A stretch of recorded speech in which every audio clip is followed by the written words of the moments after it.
It's half a year since powerful quakes struck southeastern Turkey and parts of Syria, causing unprecedented destruction.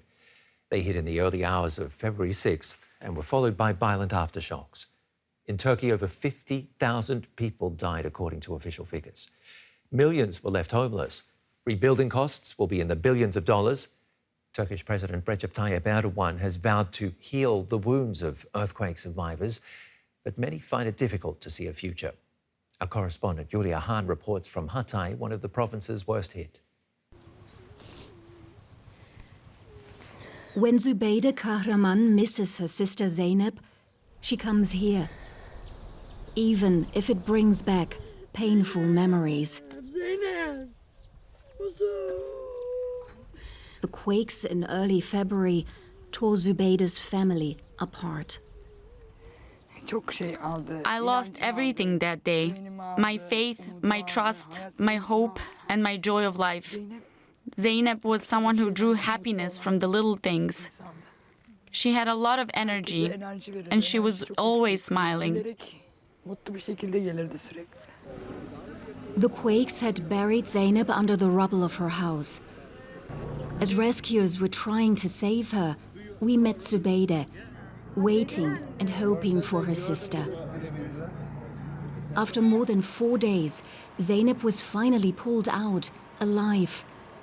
The images of her miracle rescue went around the world. Indescribable moments of relief for Zubaydah, but only briefly. Zeynep died shortly after in hospital.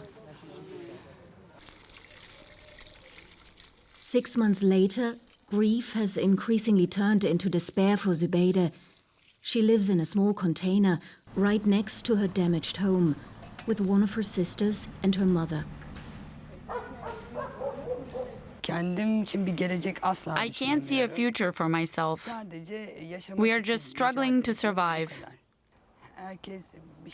So many people have fled this area, and those who stayed are somehow trying to give each other strength by helping each other. The quakes were the most destructive in modern Turkish history. Entire neighborhoods were damaged beyond recognition.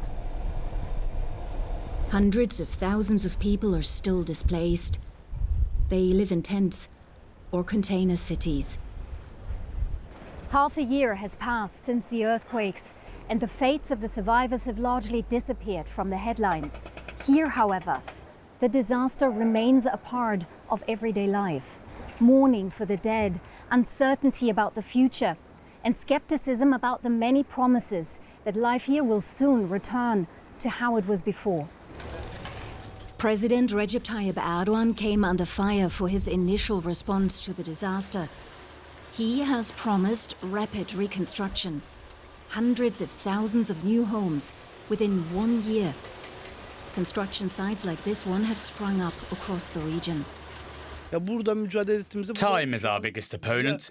We try to finish the project as soon as we can, because we think the more people we can get into new homes as quickly as possible, the better it will be for us and for everyone here. But many here think it will take much longer before they have roofs over their heads again. We try to have hope, but it's very difficult. It's been 6 months, but the rubble is still here. Nothing has changed here. The heat is really bad, and we feel exhausted from all the destruction, the debris and the dust. We're afraid of getting sick. We have absolutely nothing.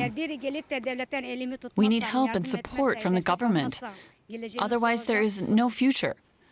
I am alive, but I feel like I'm dead. Zubaydah also often feels left alone and wonders when things will start to feel a bit more normal again. Amid the rubble of her sister's old house, it's very difficult, she says, to imagine a new beginning. Well, Julia reported extensively for us from the quake zone in February. I asked her what's changed since. Well, where to even begin? The destruction is still overwhelming. Many houses here in Hatay that were destroyed by February's earthquakes have not been fully demolished yet. So there is still so much rubble, the ruins of abandoned homes everywhere. Large parts of Antakya, the center of this province, still very much resemble a ghost town.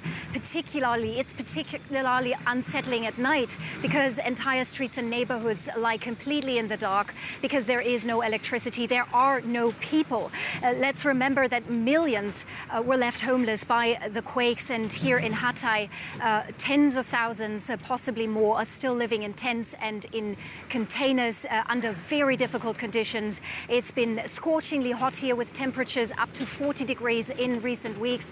There is strong wind, there is dust everywhere from the ongoing demolition work, posing potential health risks. People here are reliant on aid, on food aid, on bottled water. That is actually a big issue here. We've seen people waiting in line for water deliveries, water that they can drink. So life here for people is an extremely big challenge right now. It's a fight for survival.